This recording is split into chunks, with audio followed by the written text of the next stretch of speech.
ba ki ga yanda san ki yayi mini, duk da na san kina sane. Ki kalli cikin idanuwa na san za ki gane. Wannan al'ajab na so ne da ƙauna, ƙarfi na kiran ki ne.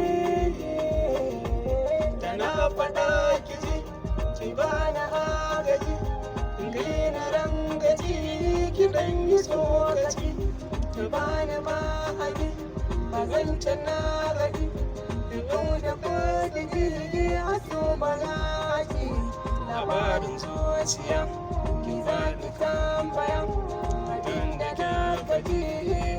Ta duniya daban da waiwaya ko na tsuguna, amsar guda nake ji tun zaman hajibiya. Zan kina bani a kan kina sani, inda za ki so da iti bar mana hannu, da sirri zai gani ki damka a hannu, shi zai gani yau sauki in bar maganganu.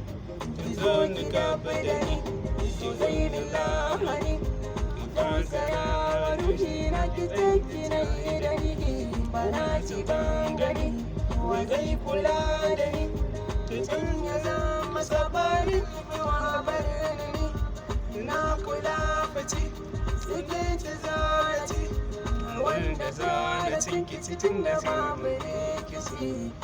Ya za a yi na garga wacce nake so da ƙauna, ya za a yi.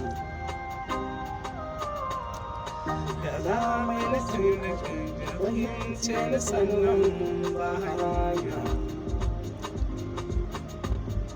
Kalamai na sirrin na fahimce na sannan ba hanya. Ni na so ki so ni dan ba guru, babu laya, babu dage, babu karya, ni ba na sanadiya, ba dan kwalliya ba kuma ba dan dukiya ba, ba dan gartuka ba kullum sai ni maraba. Ina san ki, ina san ki, ina san ki, ina san ki so na gaskiya ba yaudara ba. Ina san ki, ina san ki, ina san ki, ina san ki so na gaskiya ba yaudara ba. Ina san ki so na gaskiya ba yaudara ba.